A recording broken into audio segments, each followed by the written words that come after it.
Okay, so we'll spend a little bit of time talking about patient-centered radiation safety. And as I mentioned, this comes from research that I've been doing, in addition to teaching the class and stuff. But largely, we now have a body of knowledge. Y'all have a basic knowledge that we can move into some critical thought. And that's the purpose of this lecture, is to formulate and critique ethical values that inform patient-centered radiation safety. Some of the stuff we're going to talk about, frankly, is kind of just... So here's my objectives. We'll define what patient-centered radiation safety even means and how that relates to medical uses of radiation.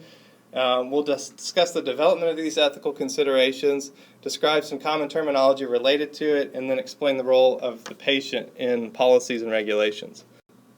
So here is how the media often portrays radiation and patient attitudes about radiation. We've got the New York Times saying we're giving ourselves cancer. I like this part here. We are silently irradiating ourselves to death.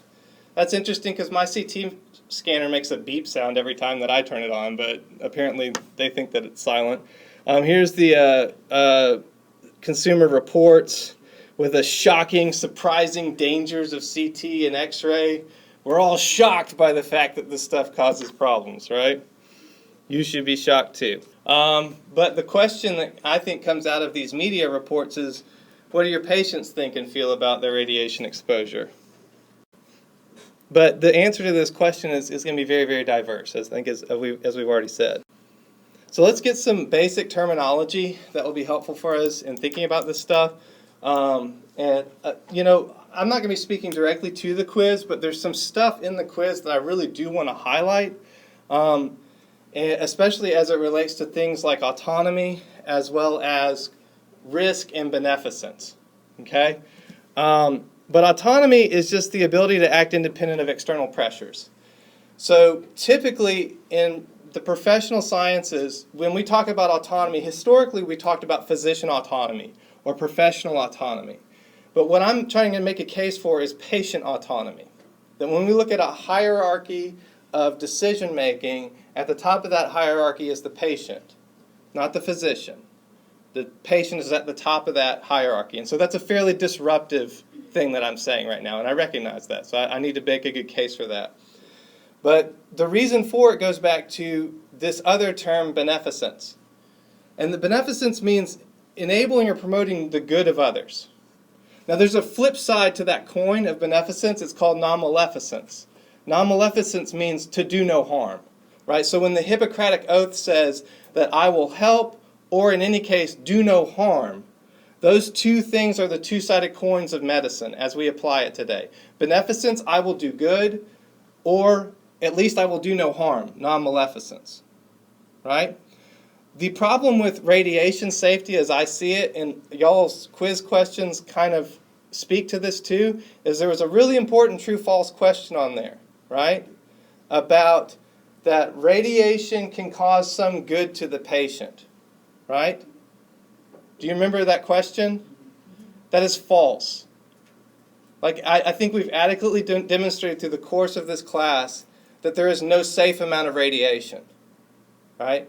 There's nothing good about giving people radiation. And to that end, we're the only we're the only branch of any applied science that's allowed to intentionally irradiate the general public, right? Even the military can't intentionally irradiate the general public, and yet we can. So it's something to think about. And the reality is that professional thought or that thinking that, well, a little bit of this might be okay for them is actually false. And that's probably the key problem that I want to address today. So what are some ways that we can respond to that? Well, patients actually expect us to follow the golden rule. And I'm going to talk about that as an appeal to justice or fairness. That if you would do this chest x-ray on someone else, or if you would do this chest x-ray on yourself, or if you would do this chest x-ray on like your mom or your dad or your brother, then you can do it to me. But don't do it to me if you wouldn't do it to yourself. So that's the golden rule as it applies to radiation stuff. And so it underscores that patient need for justice.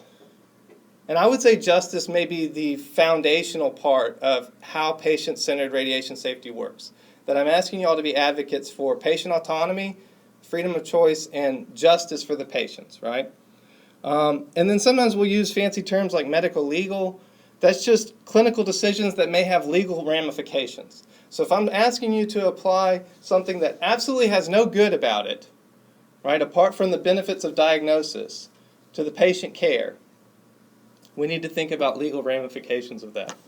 So all these terms that I've just given you are legal terms also. These come out of court cases and out of legal proceedings and regulations. Let's have some background about this.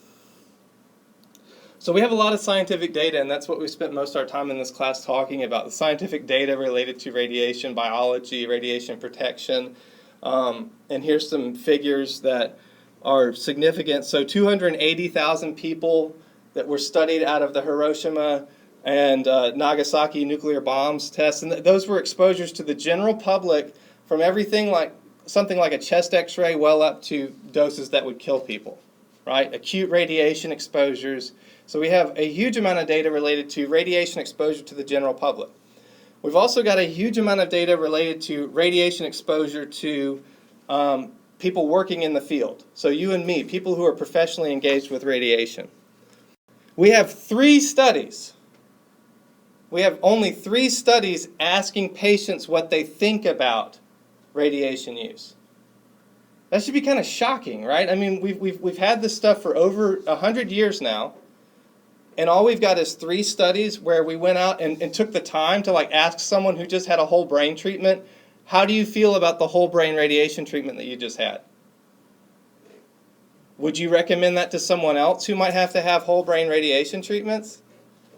Right? Or how do you feel about the radiation that we're using for your CT scan today? We've maybe asked upwards of about 100 people those questions like that, compared to hundreds of thousands of scientific numbers and data related to what the radiation actually does.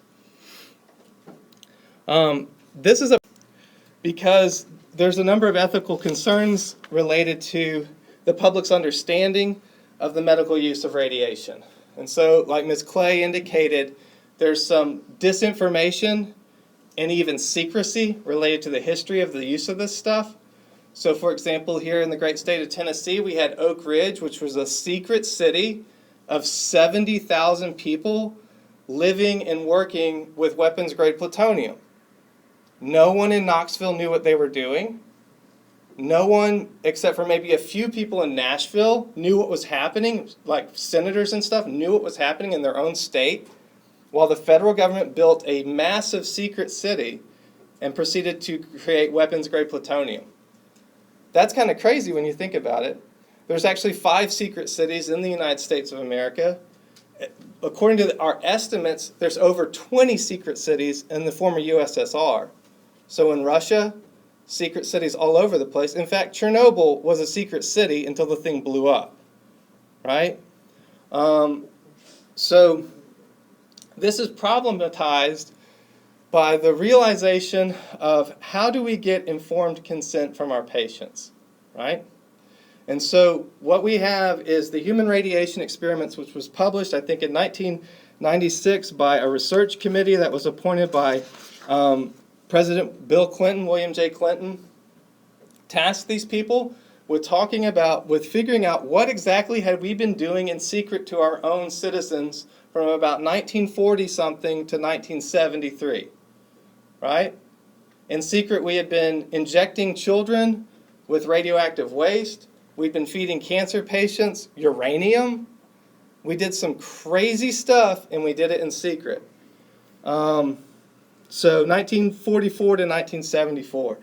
And out of those findings, what President Clinton wrote in his kind of reception of these findings was, informed consent means your doctor tells you the risk of the treatment you're about to undergo, and in too many cases, informed consent was withheld.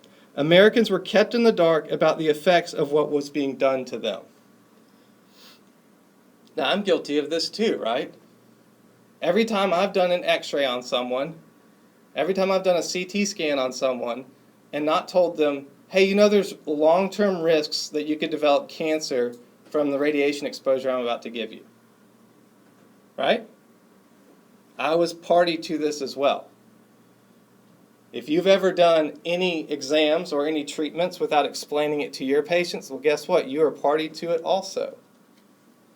And that's why I feel like this is an important thing for us to talk about today. So there's two ethical concerns that emerge from this, right? As identified by this committee that did all these findings.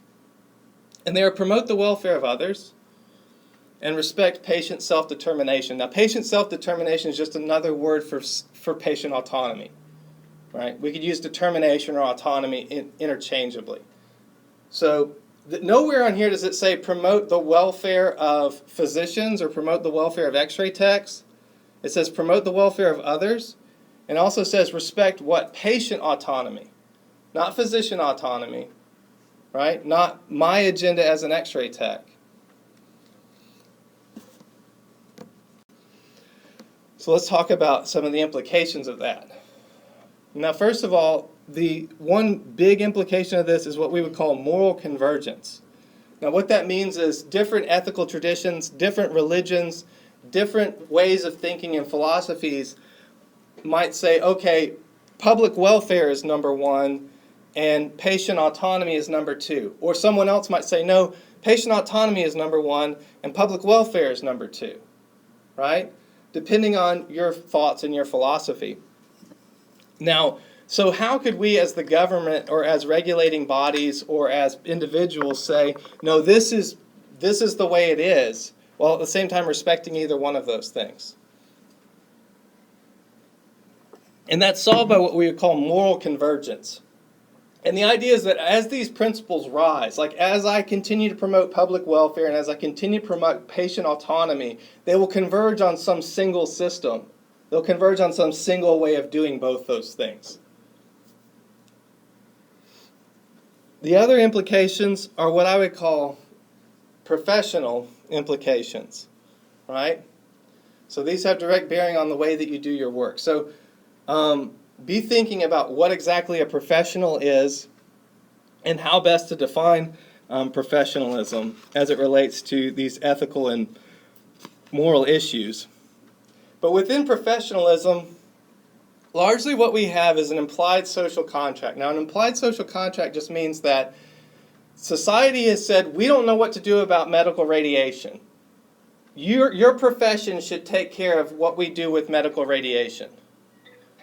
And as a benefit of taking care of what to do with medical radiation for the society, they've given us certain powers. Like, for example, they've given us professional bodies, they've given us the ability to school ourselves on the use of it, and they've given us some control over how it should be used and how we should measure its use, right? Those are all part of this implied social contract. No one has explicitly written all this stuff down, but it comes with the game. Now that is kind of nebulous and weird, and so it's important to recognize that it's being negotiated every single day. Every day you do a procedure on someone, you're renegotiating that applied social contract. And guess what? There are people out there who would love to have your piece of that pie, right? Nurses are the top one that I can think of, whose professional societies are actively vying to remove part of the implied social contract from your power and give those powers to nurses. Let nurses take the x-rays, right? That's what that looks like. Now, interestingly enough, if you want to be stupid like a fox, one of the best things you can do is say, okay, if you want to take the x-rays, I'll take the bedpan, right? Why do I say that? The more that you apply your skills to patient care, the more you'll be respected as a professional in your field. Because that's what nurses see in terms of patient care. They don't see the physics that we apply. They don't see the mathematics that we do. They only see whether we got a good picture or not, and they think that's all we do. Well, I can start an IV. I can change a bedpan. I can move a patient. I can do all those things that you think as a nurse only you can do, right? So the more I serve the patient, the more I will be respected in this field. But the big way that that pours down for us in terms of top-down stuff, like the 3,000-foot level, is what I would call policy, right? And so some of the big things that we've seen in terms of patient-centered care, that this government mandate, 1996, comes out and says we need to respect welfare of others and the autonomy of the patient. That seems kind of nebulous. Well, until you look at things like the Affordable Care Act or all of these Medicare regulations that have come out recently. For example, the National Electronics Manufacturers Association just created mandates for how CT scanning should be done. And if you don't do CT scanning this way, you're not going to get reimbursed. There's now a shift to move from computed radiography to digital radiography. Why? Because you're going to not get reimbursed if you don't switch over. Why are you not going to get reimbursed?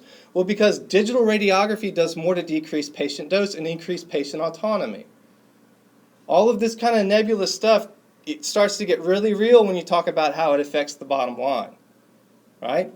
And anyone who's interested in being a manager should know this as well. Any attempt to reduce patient dose, guess what? It also increases the life of your equipment.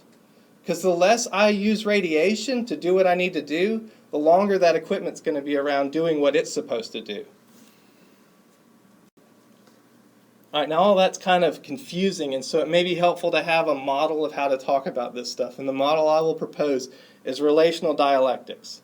Now I know that sounds fancy and crazy and weird, right? So I'll put it to you like this. Relational dialectics is there anytime we're negotiating interpersonal communication. It's there every time you talk to someone else. An example of how it works would be something like this. Some like common sayings, and this comes from Wikipedia, by the way, but common sayings that we hear every day, like three's a company, right? Or wait, two's a company, but three's a crowd, right? But at the same time, we say the more the merrier. Well, which is it? Is three a crowd, or is it the more the merrier? Like if I show up on your date with your boyfriend or your girlfriend, is that the more the merrier, or three's a crowd, right? So all of these things are constantly being negotiated. There's no right or wrong answer. It depends on the situation. One relational dialectic that's the most important to us is benefits versus risks. So which is it? Is it a benefit that I'm getting this chest x-ray, or is it a risk? Well, it depends on how you look at it, right? If you think that you have congestive heart failure, that sounds like a benefit. If you're getting a chest x-ray just because you think it'd be cool to get a chest x-ray while you're in Cabo or something, probably want to do something else with your time in Cabo, like get an illegal tattoo or something. I don't know. So this radiology-centered thinking informs some of this, and that's why I want to give us this fancy term or this way of talking about benefits and risks. So often when we talk about it, we act like it's kind of one or the other. It's both. And we need to be able to accurately communicate that to the patient. The problem, the number one problem I think I have run into in my own personal life is what I would call radiology-centered thinking. What does that look like? If you read in your textbook, your x-ray textbook, when should we shield a patient's gonads? Anytime they're within, what is it, like 2 inches of primary beam? Yeah, 5 centimeters, 2 inches of the primary beam, and it doesn't obscure anatomy, right? If it doesn't obscure anatomy. So often when y'all are out in the clinical sites and you ask the, technologist at Campbell's or somewhere, why didn't you shield the patient? Well, I don't want to obscure anatomy. That's true. That's true, right? We would not want to obscure important anatomy. But that is a radiology-centered way of thinking about it, right? That's saying I have autonomy. I'm going to determine whether or not this is obscuring important anatomy, and the choice to shield is up to me. I'm guilty of this. So as an x-ray tech, for me, I used to work in a surgical hospital. I did chest x-rays all day long on people, and we had the little lead shield on the wheels, right? The kind of wonky wheels, and you wheel it behind the patient, set it up. It became so perfunctory, it became so much a part of my job, I wouldn't even tell people. I've got this thing I've put behind you that you could potentially fall over and break your skull on, right? But I'm going to protect your gonads without telling you why I'm protecting your gonads or anything else. That is radiology-centered thinking. And I'm guilty of it. Like when the light went off and I thought, okay, how would that look from a patient-centered approach? Well, that gets pretty complicated, right? Now I've actually got to tell the patient, why I'm shielding their gonads, and how I'm going to shield their gonads, and why that's even important, right? So this presents a massive disruption to the way that we do business. Like, patient-centered ethics presents a disruption to everything that we're doing, everything that you've been trained in how to do safe use of radiation, right? Because everything you've been trained in is part of that old school of radiology-centered, physician-centered thinking. And I'm not saying it's wrong. I'm definitely not saying it's wrong, because I don't want to obscure anatomy. But there's also, I have to think about, I have to be able to toggle the switch and think about it from the patient's point of view, right? Do that. What ways does respect for autonomy, patient autonomy, disrupt your clinical work? So here are some key elements to think about, and I think maybe part of this has been cut off, so I'll make sure to read them out here in my notes. But the way that we communicate with our patients is going to be the primary way that we negotiate for patient autonomy, okay? And I know that, again, when we start to talk about communication, things can get a little bit nebulous, right? But these key elements are helpful just because they kind of break things down and make it fairly simple, okay? First of all, recognize that the patient may have either positive or negative thoughts and feelings about exposure to ionizing radiation. The media says it's just negative, right? They want the shock story, right? But the reality is, like, for example, I remember one time I was writing an article on CT, and I worked with the corporate lawyers to go to this patient's room. They were in isolation. I was wearing like my everyday business clothes for the college, put on my daisy-colored PPC, walked into this isolation room to ask the patient if I could have permission to use their images from their CT scan, right, of the drain placement that they had done on this patient, right? And they wound up being published in a magazine. Now, for me, thinking about I've got to go to this patient's room, I was really nervous asking them their permission to use their pictures in a magazine, right? You know what the patient said? "Oh, you're going to make me famous, huh? You're going to put me in a magazine. That's great." And he signed it away. His perspective was totally different from mine. He had a very positive view of his interactions with the CT tech and with the doctor and with the entire procedure. He did not think negatively about the radiation or anything else that happened, right? It was all like, I made his day, and he asked me, I got his address, and I wound up sending him a copy of that magazine so he could see himself in print, right? One of the weirdest things I think I've ever done. So they may have positive or negative feelings about that exposure.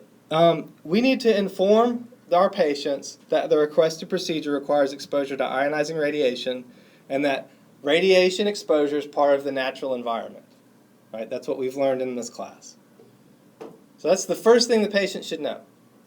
I need to understand they might have positive and negative things about it. The first thing I need to tell them is, look, I'm going to be exposing you to ionizing radiation, but that's part of the natural environment. We're being exposed to it right now as we talk.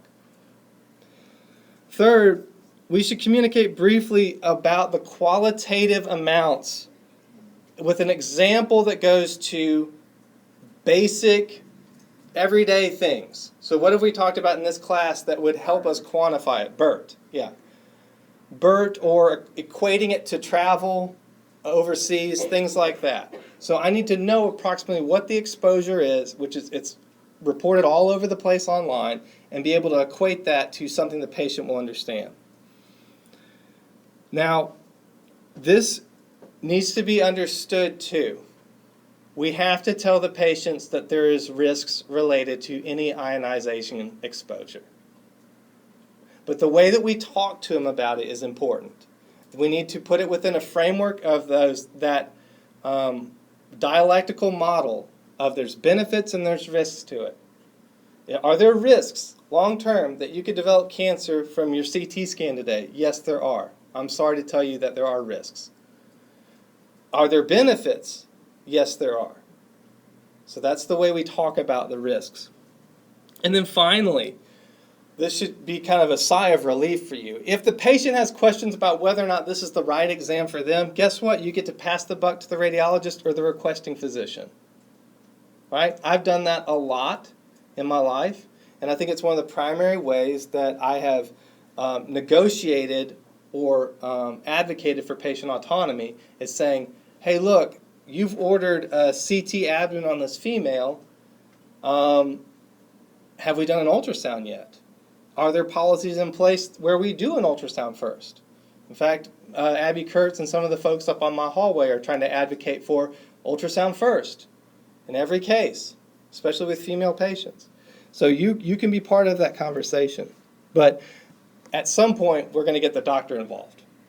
If the patient says, well, I'm not sure if this is the right procedure for me, I don't need to start telling them about how great ultrasound is.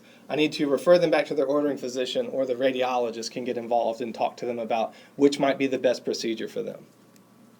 So there's teamwork involved. So there are, of course, communication barriers, and one of the ones that we've already talked about is misinformation. People just don't know. One of the surveys that I talked about, so we only have 3 surveys where we asked about patient perspectives on medical ionizing radiation. One of them was done at a mall in Little Rock, Arkansas, right? And one of the teachers at one of the colleges there went to the shopping mall and just asked people, what's your concerns about ionizing radiation? How do you get exposed to ionizing radiation? Everyone thought that their number one ionizing radiation exposure was medical radiation exposure. Is that true? No, what's our number one radiation exposure?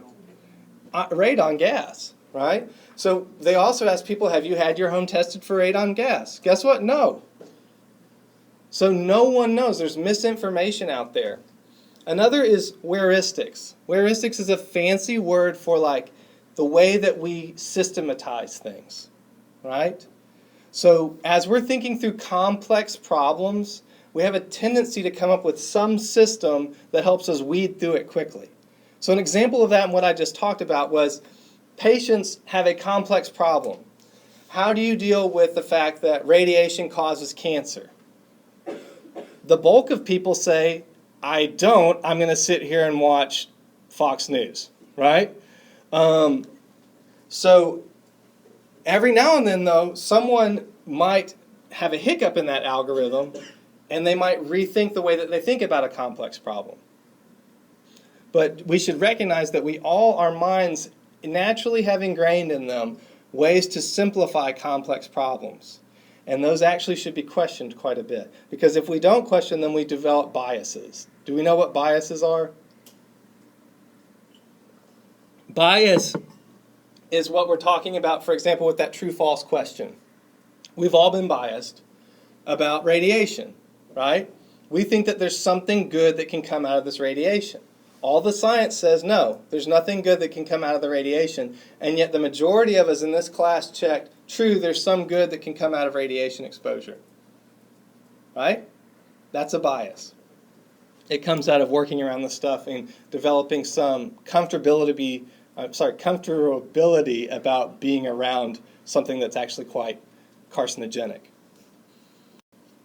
Another bias that I think is really problematic is what I would call apathy or nihilism. And I see this quite a bit in older radiation therapists. They've been around radiation for so long, they are complete nihilists now. Everything is meaningless. Everything. None of it matters. Like, irradiate them all and let God sort them out, right? So that's a very dangerous bias. Let's talk a little bit about how then to gain informed consent, right? So what the research is telling us is that patients look primarily at you to tell them about the risks related to radiation exposure. They don't look at their doctors. They don't look to scientists or look up reports from the ICRP or the NCRP. They're not looking at the scientific data. They're looking at their x-ray tech, their nuke med tech, their therapist, and they're asking them, is this a good thing? Right? Interestingly enough, some of the research that I found said the x-ray techs don't know. Right? Guess what? The ordering physician doesn't know. And the radiologist doesn't know either. When they tested x-ray techs, physicians, CT techs, radiologists on what were the harmful effects of radiation, the majority of them could not quantify it. Right? So the patients are looking to us to tell them what, but we don't know what the heck to tell them. So there's a lack there of knowledge, and I would say that feeds into concerns that I have about the professionalism of us in this career. Interestingly enough, socioeconomics and patient income play a factor in this. So people from a higher tax bracket understand radiation better. This has nothing to do with ethnicity, or even country of origin. So one study that I found, they interviewed people who were primarily speakers of a different language in an English-speaking hospital. Regardless of what language they spoke, if they were of a certain amount of money income-wise, they understood that there were risks related to radiation exposure. So people who are impoverished, people here in the Memphis area who are coming out of entrenched poverty, do not understand this. And so it is then our duty to explain it to them in terms that they will understand. Finally, it can be very helpful to have real-time dose reporting. All of us get these 2-month delays on knowing what our dose exposure was. So this gives us no way of knowing whether what we're doing in the day-to-day work is actually making our dose less or more. So I found some really interesting studies by scientists where they used real-time dose reporting. So the radiologist, the interventional technologist, everyone knew what their dose was from this procedure. They also knew what the patient's dose was. That would help in a lot of ways, right? Because what they found was when the technologist knew in real time what their dose was, guess what? They dropped the dose. And they also realized that there's a twofold benefit to decreasing patient dose in interventional procedures. Because when I decrease the patient dose, that's awesome.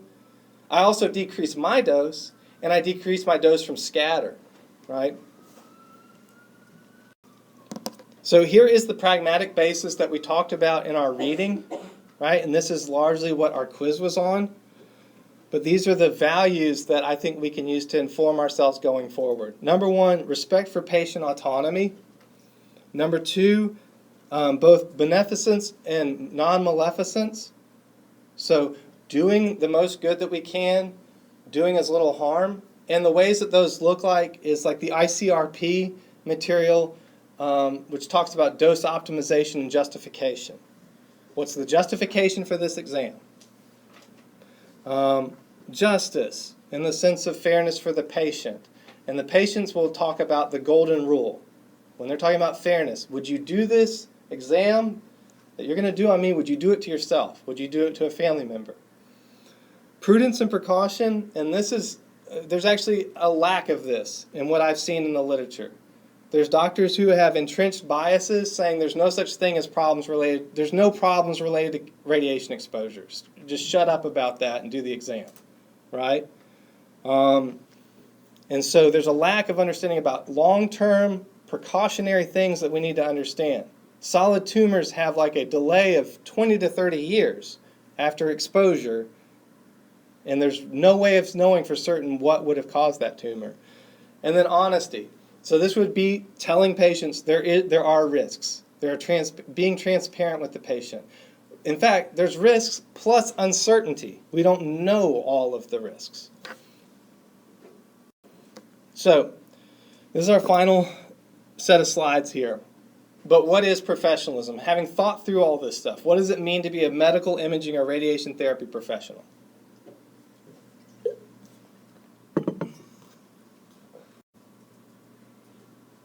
So let's look at the future a little bit.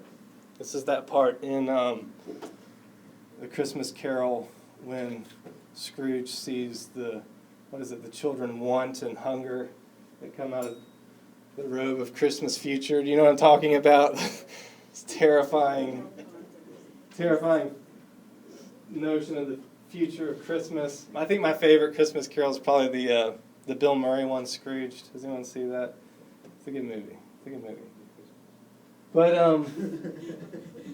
yeah, right. Robbie's like, Christmas. All right, so one of the things that I've noticed, and you can see this throughout the literature, and I've noticed it even, especially in my discussions with y'all, is that medical imaging is an emerging profession focused on diagnosis and treatment of disease through clinical applications of radiation. I would say the same is true of nuclear medicine. Same in another way is true of radiation therapy, that radiation therapy is an emerging profession focused on the treatment of disease through the clinical application of radiation, right? What does that mean? It means we have about 100 years of research related to how to use radiation to do this stuff, right? And so the field is focused primarily on the clinical aspects of it, right? Versus nurses, doctors, we have about roughly 4,000 to 5,000 years of information related to how to be a nurse or a doctor. So they kind of have a leg up on us there. We're starting behind the 8 ball a little bit here. And the problem with this is that this attitude has become entrenched. We now believe that is the sole definition of our profession, is the clinical application of radiation. Right? So I see this quite a bit, like for example, when technologists know all the ins and outs of how a procedure is done, and they can give you the best possible lateral knee, but they can't tell you how to shield that patient, or what are the ethical concerns of doing the right knee versus the left knee, right? They have focused so much of their energy, and they're intelligent people, but they focus so much of their energy just on clinical application to the exclusion of everything else. So patient-centered radiation safety, like I think we've demonstrated today, requires advancements of workplace and education practices, right, that encourage questions and reflections, right? So here are my references for this. They didn't all fit on this when it formatted it. Here is an activity.